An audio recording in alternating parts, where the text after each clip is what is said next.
Good morning. It is Wednesday, the 3rd of December, and the United States is still processing another deadly attack on National Guard troops at the US Capitol, aggravating political turmoil in the country. Last Wednesday, on the 26th of November, two National Guard troops, Sarah Beckstrom, 20, and Michael Wolf, 24, were shot in downtown D.C. Beckstrom died on Thursday, and Wolf remained in critical condition into the weekend. In response, the Trump administration has halted immigration from 19 non-European countries, including Afghanistan, where the attacker held ties. They have justified this in what they call a response to a loss in the face of national security. I'm James Watson, and this is Across the Pond, where we continue to throw light and break down the stories that matter.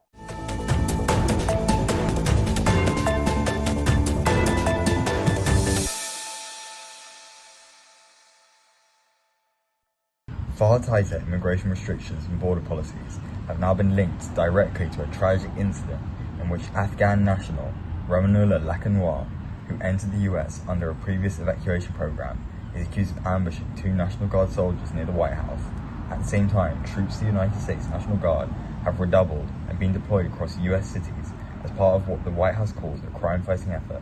This includes satellite cities such as Chicago, Detroit, and Portland, all with high Democratic voter turnout.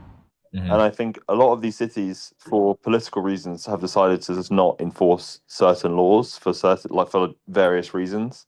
And I don't think that's net positive. So I don't know. Like, ideally, I don't want the National Guard deployed everywhere on kind of domestic peacekeeping, operations.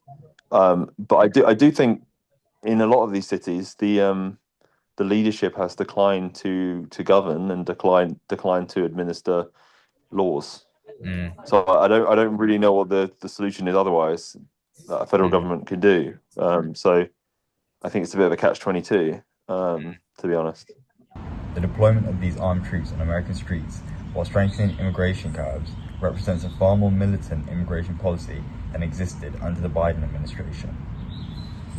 The Trump administration publicly responded swiftly on Thanksgiving weekend.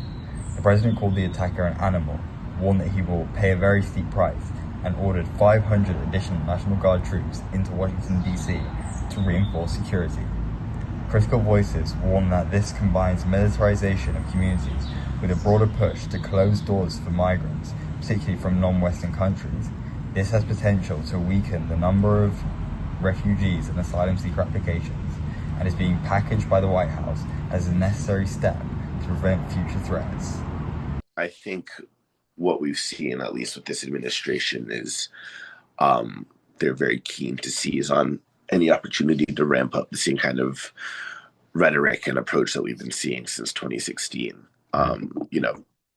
In my mind, and again, it's based on my limited knowledge of the situation recently, it's pretext for Trump to kind of escalate the same kind of policy he's been pushing since the proposed Muslim ban, if you remember.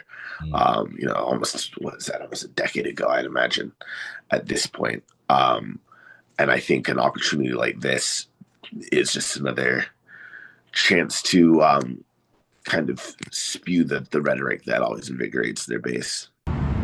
As the US moves into the next phase, we're likely to see further confrontations between a government doubling down on national security immigration control and communities fighting to defend long-term aspirations for welcome dignity and freedom for migrants. Advocacy groups are already warning that these measures risk treating millions of people as security threats rather than neighbors, workers, or refugees seeking stability. Local officials in major cities say they're being bracing for practical impact. Many of these folks were let in that were not legally supposed to be here. I'm all for having immigrants. I'm an immigrant myself, from England. But you do that the legal way. You make an application to get in. And so I fully support him draining the swamp and making sure that our borders are secure. That is every country's right. Because if he doesn't do that, the United States and DC specifically is going to end up like London, which unfortunately is turning into a Muslim nation. The next few weeks could determine whether this is a crackdown in the face of a tragedy or the start of a much more permanent shift in how America understands belonging, security, and who gets to be part of the national story. Until next time, goodbye.